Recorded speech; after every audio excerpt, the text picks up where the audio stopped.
Spirit, what is your name?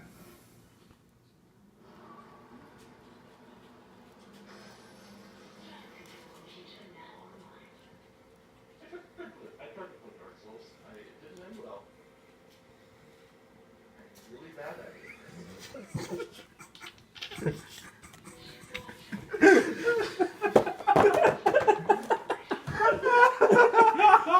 You just got rejected from the afterlife! You think you know my demons?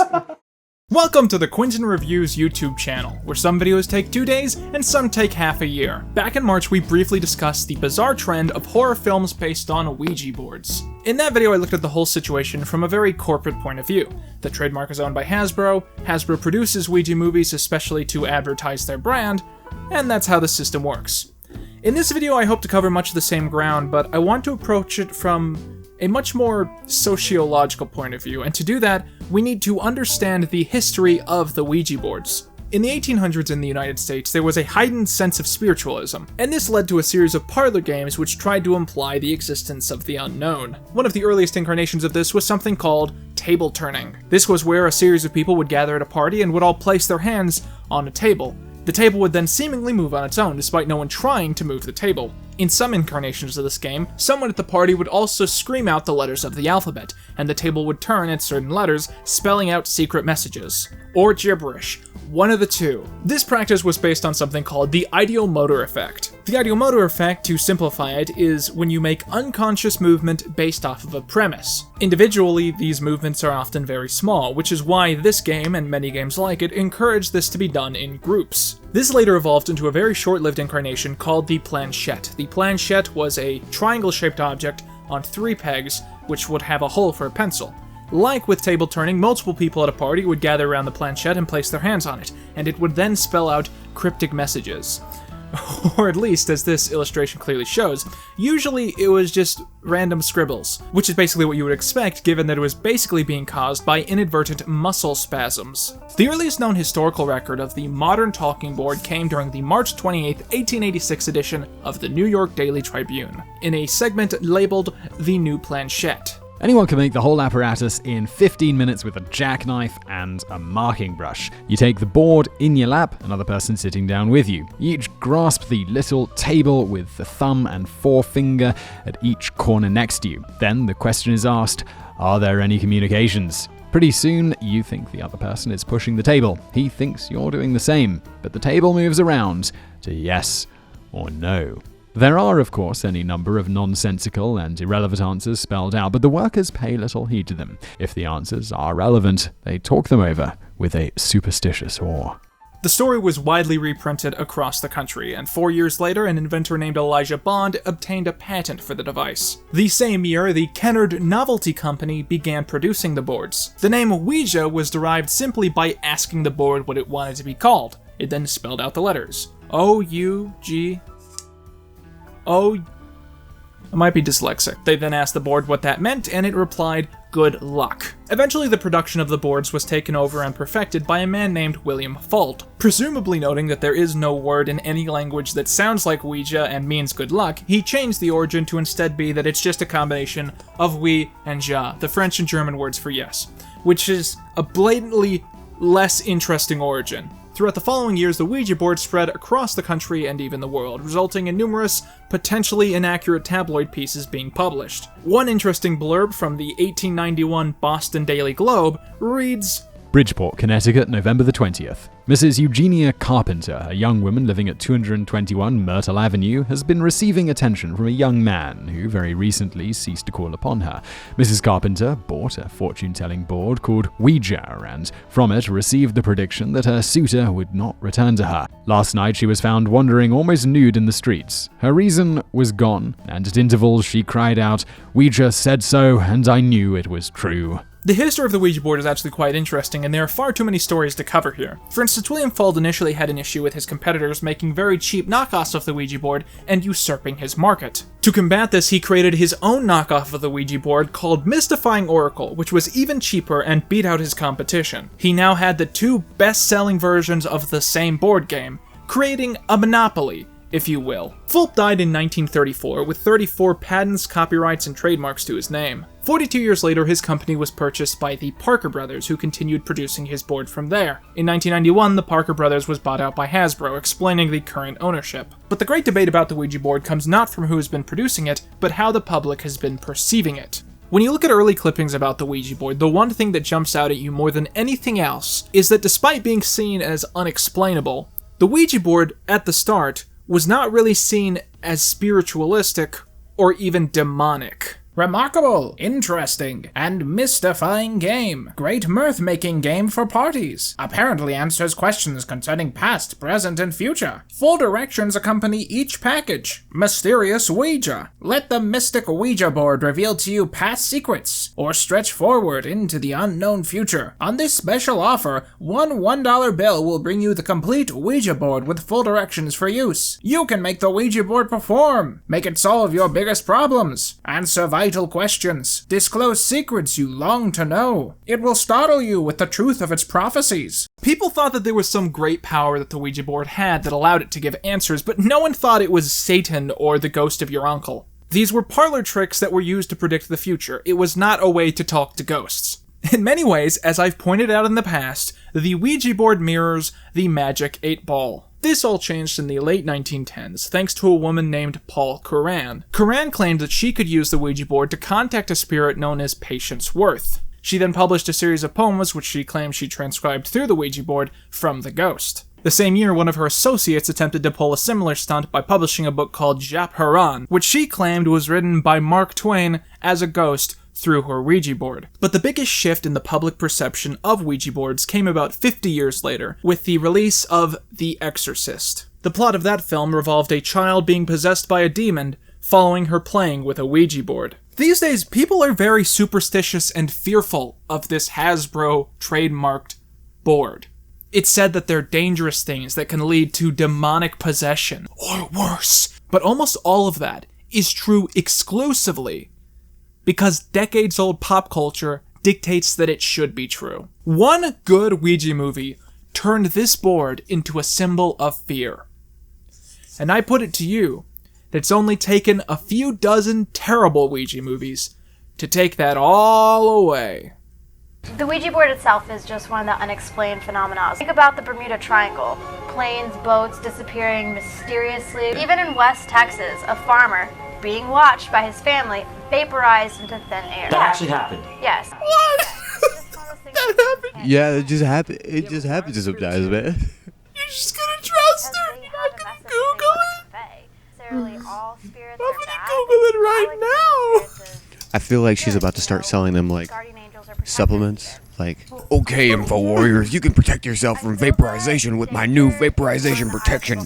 But before we get into the movies, this long overdue and extraordinarily long episode of Quinton Reviews is brought to you thanks to today's sponsor, NordVPN. There are almost too many positives about using a VPN to count. And there's the whole issue of net neutrality, it makes it harder for anyone to hack you or to even tell where you are. You can use it to watch things that are supposed to only be able to view it in one country, or you could just log into one of their French servers and just pretend you're French for a while. Do you know who loves NordVPN? Kittens. And who doesn't love kittens? Other than other cats. To get 66% off 2 full years of Nord, go to nordvpn.com/Quinton or use the code Quinton at checkout. Once again, that's nordvpn.com/Quinton or the code Quinton at checkout. And with that, welcome to Ouija Movies Part 2.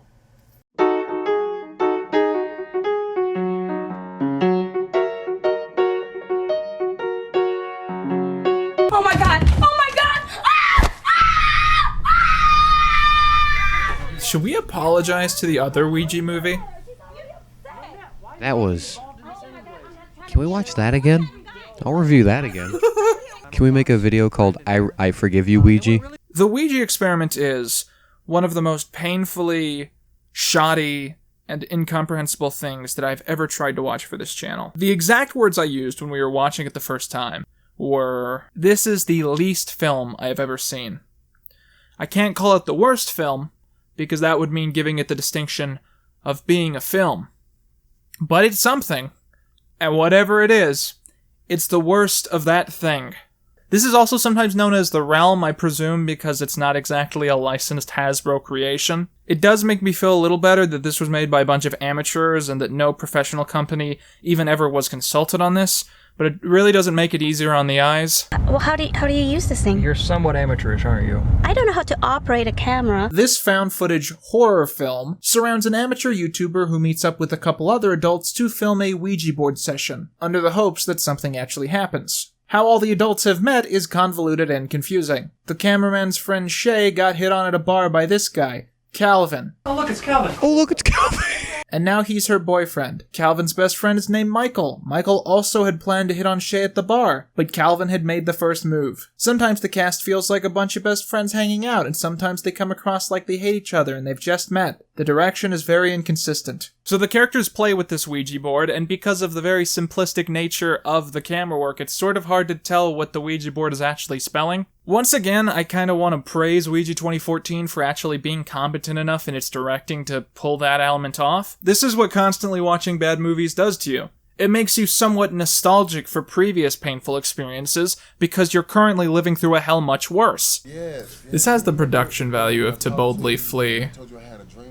It's filmed in the same room, too. So while they're playing with the Ouija board, Calvin gets a call from another girl and spends the next 2 minutes talking to her. Shay gets frustrated and asks the Ouija board if he's talking to another woman. The Ouija board says yes and gives her a name. Shay gets frustrated with Calvin and storms off. Then they show a clip that I think is supposed to be from the night Shay and Calvin met. What's that? What? That thing over there. No, it's just my clothes on the bed. What are you talking about? No, I'm not talking about the clothes. I know that over there, that's the camera. Oh, maybe this was a porn movie and then they made it into a ghost movie at the last minute. Doesn't that explain a lot of things? I'm not sure why the sequence is in the film other than to give us a shot of this guy's ass. Then the cast does a Skype call with a very famous YouTuber. They try and make this seem more legit and to make the film seem more hip and cool by shouting out a bunch of other famous YouTubers.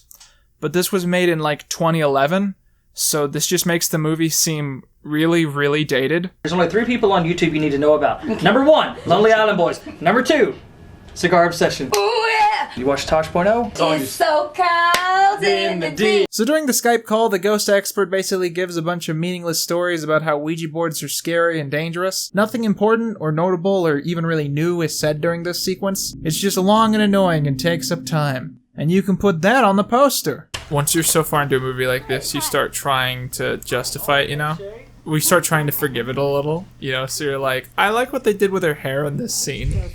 I'd give this a 5. And I give this movie a 6 out of 10. The second time they're playing with the Ouija board, Shay comes in and starts using it to try and contact the ghost about other elements of her boyfriend cheating. This is when she finds out that Michael knew about Calvin cheating the entire time. A fight breaks out, which leads to the camera being left inside the house, and it sits there for a while. You would think that this would be a setup for a ghost, partially because the locked camera allows for partial transparency in the figures on screen, but nope, the camera just sits there, and you stare at this room for a super long time. I'd love to see a stupid ghost thing at this point. Is it possible that this candle flickering on our table was actually secretly a portal to hell? Does that guy have the PlayStation, like, Wii things? God damn it. Well, hey guys, welcome back to the Brandon Show. I'm still stuck in the closet. The ghost with bronchitis going, that's not what made that sound. No, I think the ghost was getting water. He like went up the wrong pipe and he was like, No, he heard him admit he was gay and he did like a spit take and like ran out of the room. oh my god. He's recording all this. Caleb, what is happening? Brandon, I'm gay anyways. This is what you get for leaving your camera at my house. Now watch me shove this up my ass. Caleb, what is happening? So in the middle of the night, one of the girls in the film hears something in the hallway and goes to investigate. This leads to our first jump scare in the movie. Are you prepared?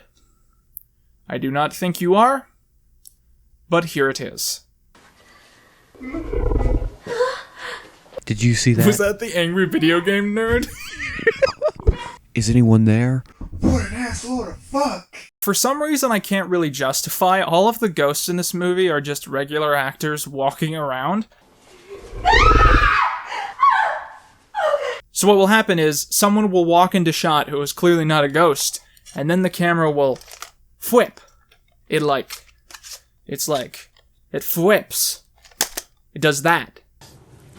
And it's like, wow, it's crazy that the camera flipped right at the moment that they needed to allocate a cut for the actor to leave the shot.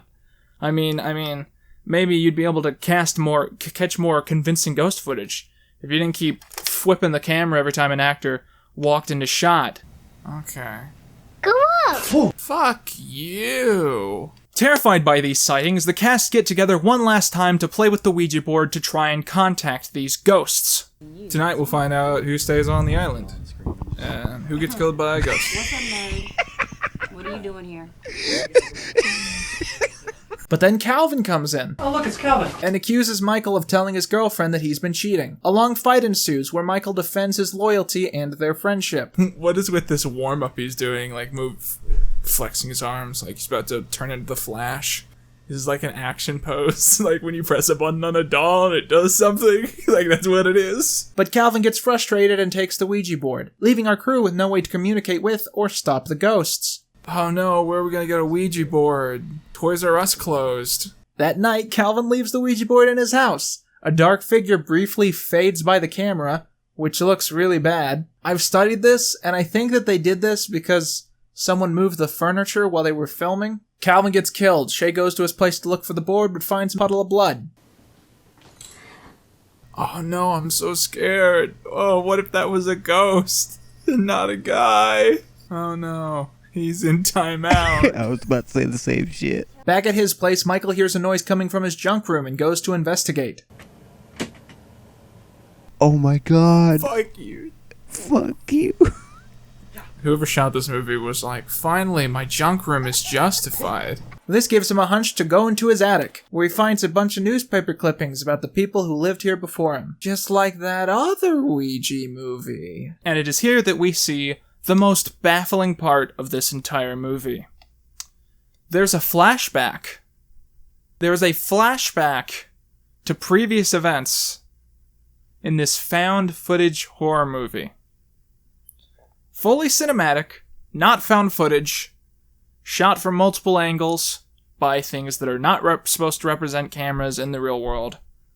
It's just a flashback in this medium of film that does not allocate for the existence of flashbacks. So there's this mom. The mom has a daughter. The daughter says that she likes playing with the neighbor. The mom says that she shouldn't play with the neighbor and asks if the neighbor has touched her. Then she talks about how excited she is for her daughter to meet her new boyfriend. The phone rings and she leaves to get it. It's her boyfriend, except he says that they're not dating and he asks her to stop pestering him. Caleb, if I was watching these movies alone, I would just... I've lost context by this point. I've lost scale. I'm like, maybe I'm just nitpicking this, maybe this is good. Someone made this movie. Someone made this movie. This is horrible. Someone made this movie, Quinton. It's really bad. So the mom goes and kills her daughter. The neighbor comes over and he clearly has a mental disorder, and she tells him that he did the murder and shoots him in the head. She then cuts her own throat. What did he read that would have told him all of that? Did the filmmaker really think that this added something? I mean, the film has a very generic ghost movie ending after this. The cast goes to get a Ouija board, a couple of them die, and it turns out that all the characters who are dead up to this point are zombies or something. Then they burn the Ouija board. What did the stupid flashback with the mom and the creepy neighbor add? I guess the biggest trope in ghost movies these days is to somehow reveal something about the ghosts as like a backstory. But I find it's just stupid and annoying and uninteresting, and it usually really messes up the flows of the films. Then is the big twist of the film. Michael picks up the camera, only to see his own body on the ground. And then he points the camera at a mirror, and it's floating! He's a ghost!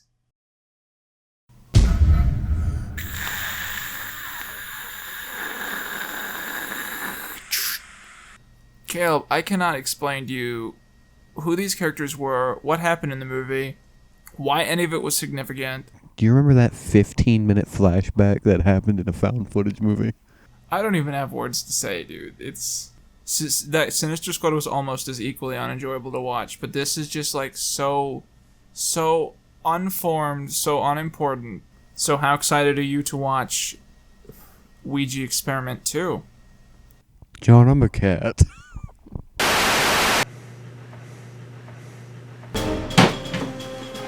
John, miss, my arch nemesis. Robofag, did you hear about the amazing new deals from NordVPN, the most trusted VPN on the entire internet? That's exactly what I was going to say. I'm going to kill myself now. This video is sponsored by NordVPN. Do you know what's scarier than ghosts, shaky video cameras, and Ouija boards all combined into one? A lack of security, and the constant worry of hackers destroying your livelihood. Internet safety is not a joke. Once someone has access to what you keep on your phone and what you access online, they basically have the lock and key to your entire bloodline. That's why keeping yourself protected is more than just smart, it's a necessity for survival. If you go to nordvpn.com/Quinton and use the code Quinton at checkout, you will be able to get 66% off 2 years of Nord. With this account, you'll be able to access over 5,000 servers in 62 countries, which essentially allows you to browse the internet as if you were anywhere in the world. This increased encryption allows you security and a wider range of options for services. Want to watch a video that's not available in your country? Or go to an American-only account while you're on vacation? NordVPN has you covered. You can use this service not only for your desktop, but also on your phone. Furthermore, you can use up to 6 personal devices at once with this service. Share it with your friends, your loved ones, send it to your crush. And what better way to say I love you than with the gift of a VPN. This is military-grade encryption that will make it significantly harder for anyone to use your devices against you. And it's risk-free with a 30-day money-back guarantee. Once again, that's nordvpn.com/QUINTON. Get started on protecting yourself today.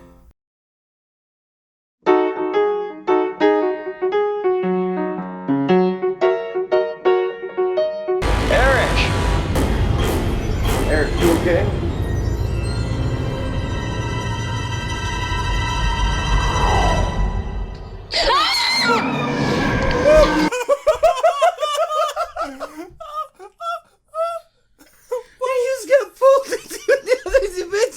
Caleb, can we apologize to Ouija Experiment 1?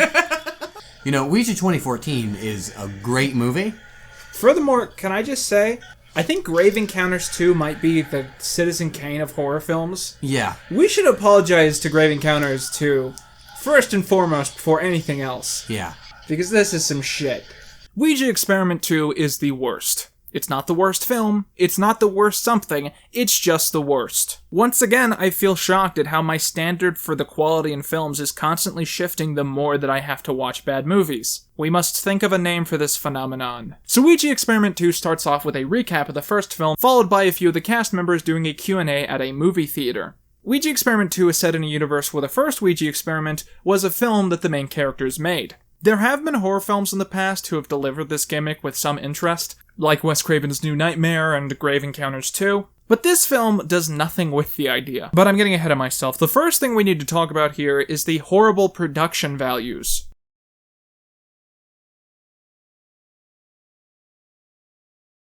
Well, my name is Ty, I am the theater manager, and we have a special surprise for you here at the Ritz Theater. We have some of the cast members here with us. Come up here, guys! Specifically, the audio mixing in this movie seems to not exist. This entire film was mixed like it's a middle school project some kid made for health class. I can't go, but thank you.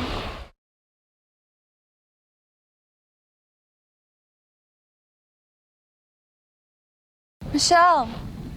So the main cast members hold a Q&A. The first question they're asked is from this heroin addict, who then has some visions about what's going to happen later in the movie. It's never addressed why she does this. The next question is from this blonde girl, who apparently works at the theater. She says that there are rumors about the theater being haunted. Specifically, it is said that the people who used to own this theater had a mutant baby who fed upon human flesh, and that you can still hear the baby's ghost at night. This is then played off like a joke, but in actuality, this stupid throwaway line is extremely important to understanding the plot of the movie. So it turns out they're going to be running a haunted house type event called Ouija Weekend. and they pick members from the audience to take part. All the while, we keep cutting back to this one random police officer looking unhappy. I shouldn't have put that lemon in my mouth. I can't help but notice that the actress that played Shay is mysteriously missing here. I guess she died for real.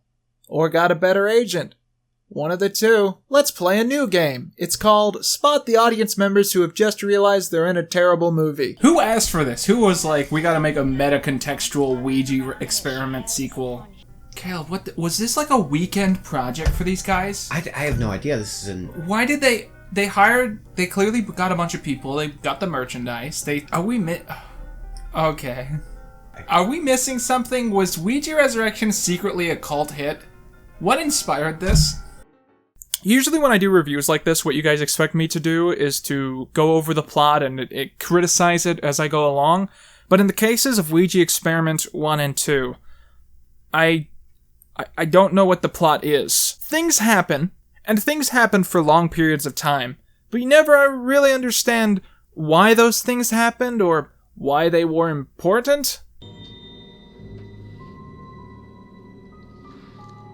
I've got to get over my fear of hallways. Key example. After this woman leaves the movie theater, she drops her keys down some stairs. What follows is a 2-minute long sequence of her going down the stairs to get her keys. You just sit here watching this scene play out, and you think, why is this being shown to me? What does this achieve? The answers are that it achieves nothing, and it's shown to you because the movie hates you. Nobody got time for this. The joke with Eric seems to be that he's constantly reminding everyone that he's not the person he plays in the first movie, but then he's flirting with everyone in sight and making the film feel even more like a direct-to-DVD porn flick. Wow. He and this girl play with the Ouija board prop that they actually used in the original film, but then they forget to say goodbye, and now the ghost is pissed.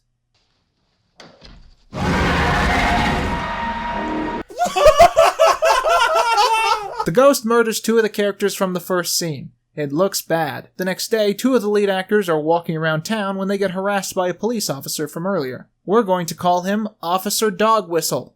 I don't appreciate any big city outsiders trying to bring evil into my peaceful little town here. And the fact that you're gonna have one in there, see, I don't think that's smart. You know, I just think that's a bad mix. You understand what I'm getting at? Later, the 3 lead actors end up talking about the officer and learn that the town gossip is that he once dated his own sister. He dated his sister, dog, or cousin, and one of those things. Once again, this throwaway line is very important to understanding the plot. So get this. Justin finds these sunglasses sitting around, and apparently, they're from the future. They can record everything that the viewer sees, and play it back to the viewer too.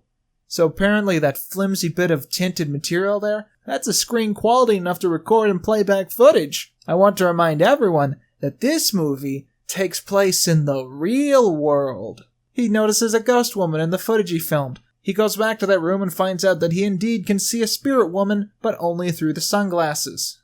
No. 3rd time's a charm. Uh-oh. Whoa, that's fucking freaky, bro. One more time. Come on. Fool me 3 times, shame on me. Fool me a 4th time, and I'm about to get killed by a ghost. That looked like an MS Paint effect. The ghost kills that guy. No one ever finds his body, so it's just a guy we sort of know who dies. A bunch of other irrelevant stuff happens. Oh my god, caught.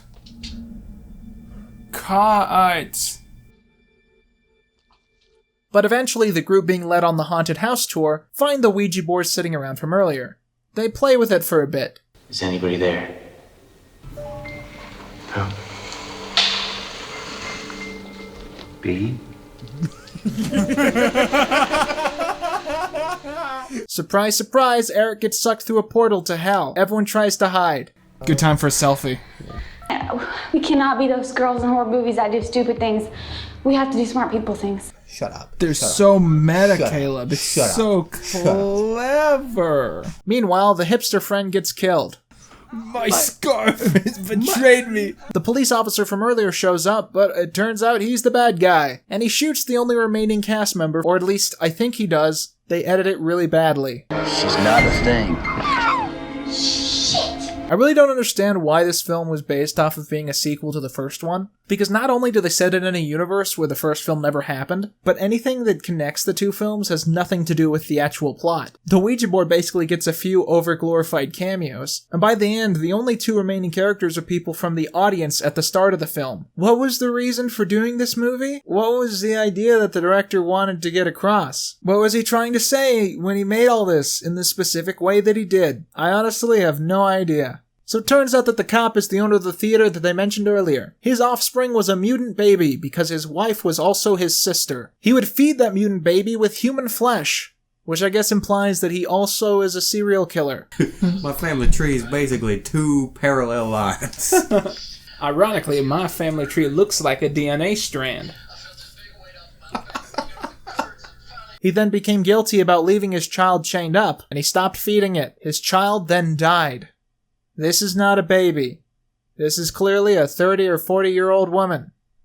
Who do you think you are fooling? But now these goddamn Ouija board and tone kids come back and bringing the spirit back from hell, and now he has to kill these two girls and feed it to the baby, or something like that. I don't know what's going on. A battle breaks out. They kill the police officer. The quiet girl then has a chance to shoot the demon baby girl in the face, but she can't do it, and the blonde girl has to take the shot. What you say? Knew that you only meant well. Well, of course you did. Ooh, what you say? Ooh, that it's all for the best. Well, of course it is. I'm sorry. I couldn't do it. I felt hurt. I felt it hurting. Great delivery, though. But the ghost is still alive and starts munching on the neck of the quiet girl. So the blonde girl has to stab her to death. She limps away from the scene, but it turns out the incesty police officer is still alive. That's it. The movie's over.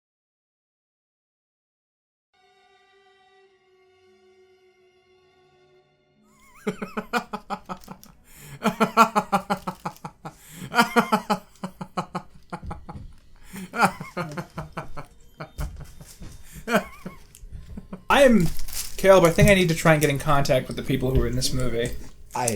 Through the use of a Ouija board. Because their careers are dead. Yeah.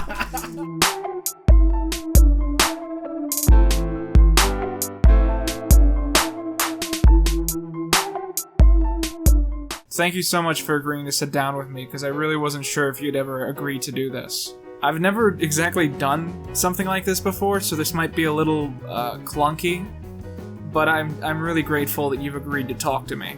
So could you introduce yourself and explain the role that you had in Ouija Experiment 1 and 2?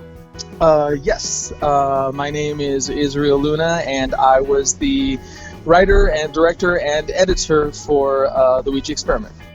I read your IMDb page, and there was a specific story about the movie you saw during your youth that made you want to be a filmmaker. Do you think you could tell that story? Oh, yeah. I was about 5, 6, maybe 7 years old. I was at a multiplex drive-in, and we were parked in front of Superman, but my eyes were glued to the screen next to it, which was The Exorcist, and I was watching it scared to death. I couldn't even hear what they were saying, but I knew I was scared to death, and for whatever reason, I liked how those images on the screen sort of like affected me, even though I was a distance away from it. And I thought, wow, that's really cool how you can touch people like that. And I thought, I want to make these movies. I want to make movies like this and scare the pants off of people. You did another Ouija movie before Ouija Experiment 1 in 2002, which, according to what I can tell, has never been released on home video. Was this basically an early incarnation of what became Ouija Experiment 1? Absolutely, yeah, you're absolutely correct. It was pretty much my first movie that I did. It really looked like video. It looked like you were watching America's Funniest Home Videos. It was that quality, but that's all I had. And so I wrote it about a Ouija board called Is Anybody There? And we shot it, and we had a little bit of a budget, and I was really excited about doing it. See if I could actually make a movie and make a horror movie with some jumps and scares. We did sell it. We had it purchased by a studio that's no longer running, and they were supposedly going to release it, but then they didn't release it. Let's move on to talking about the movies themselves. One of the most perplexing elements of the first Ouija experiment is that it's a found footage movie with a flashback.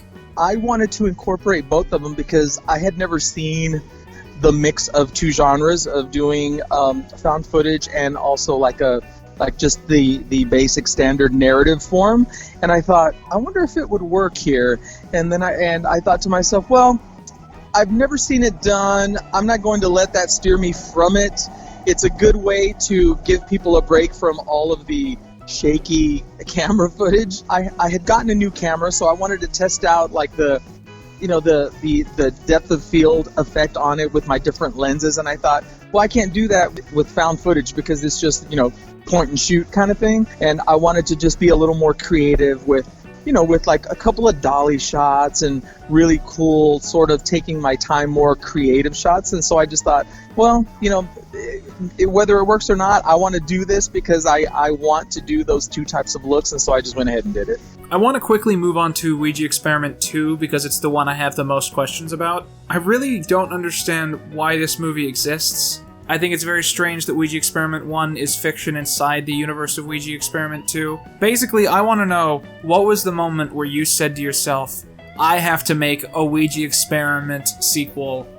Yeah, well, my motivation behind it was when, we shot the first one for $1,200, and that was just Taco Bell meals for my cast and crew.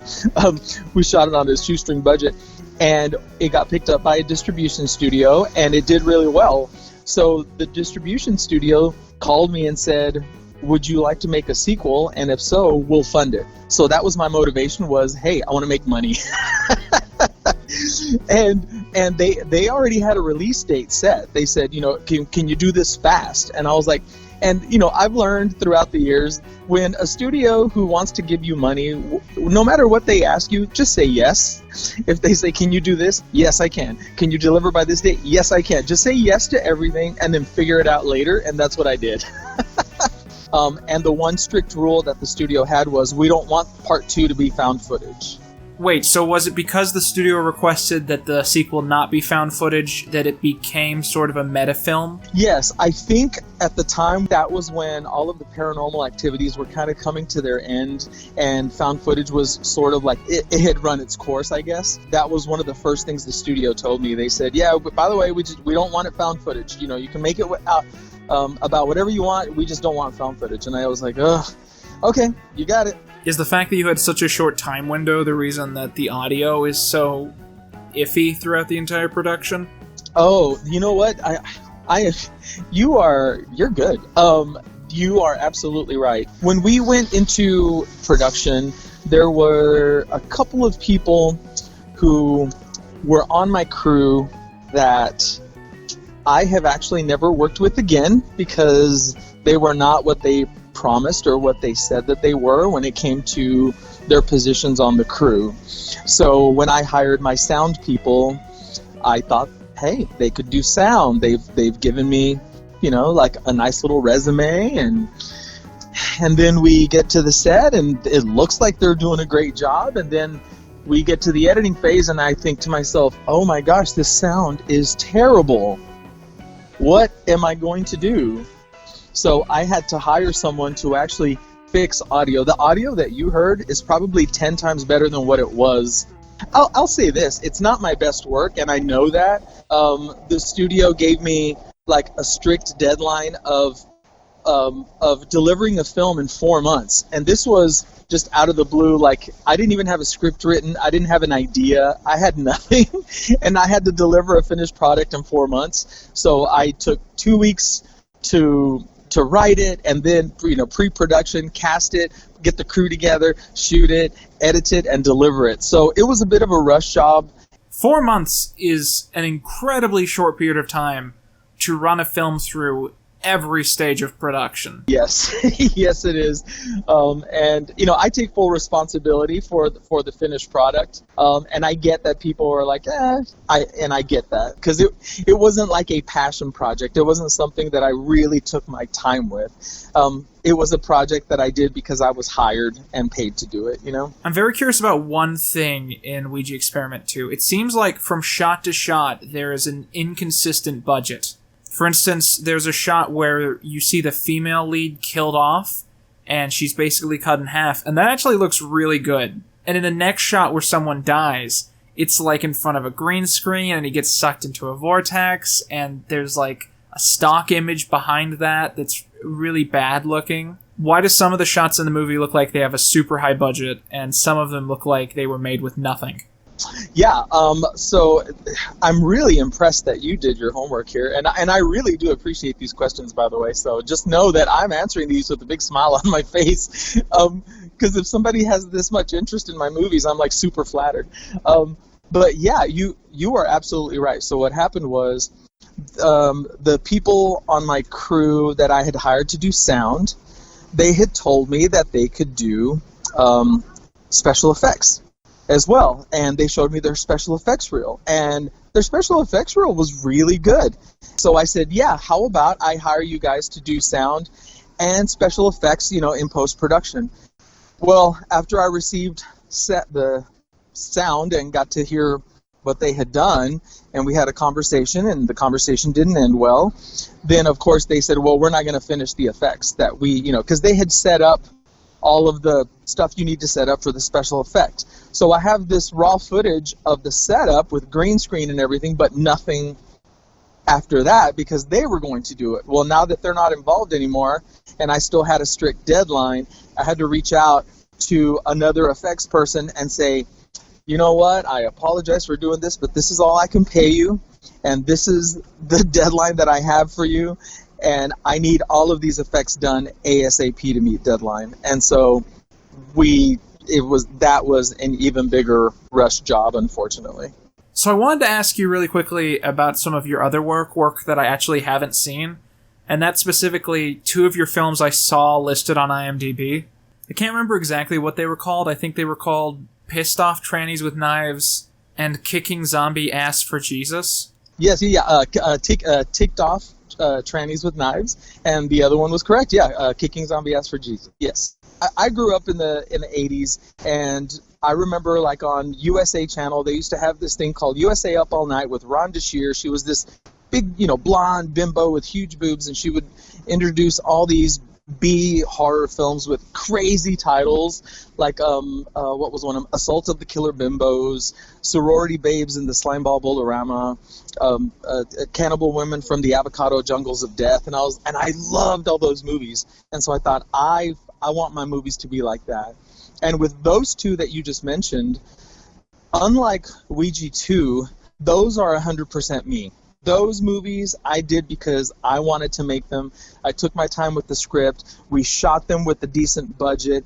I took my time editing because I didn't have a deadline. And when people, they want to know, hey, what is Israel Luna? What is an Israel Luna film? I would choose those 2 right there as the epitome of me as a filmmaker.